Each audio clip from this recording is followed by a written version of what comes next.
Wow, napakaganda naman ni Ate Doray. Saan ang punta mo ngayon? Sa center, magpapacheck up ng pregnancy test. Pregnancy test. Buntis daw ako eh. Ha? Meron daw mga anak. Fake news ka, be.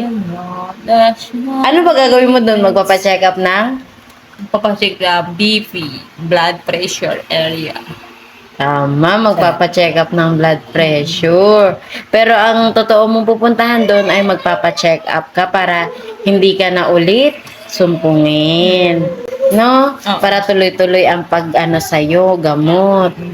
Wow. Excited ka ba? Oo. Excited ka makita si Doc? Oo naman. Ano masasabi mo kay Doc? For prayer, for sinners, and thinking, and God bless. Wow, English speaking. Thank you sa support. Yes. Wow, nakakatuwa naman. Ang laki na po na improvement ni Ate Doray, no? Hindi na po siya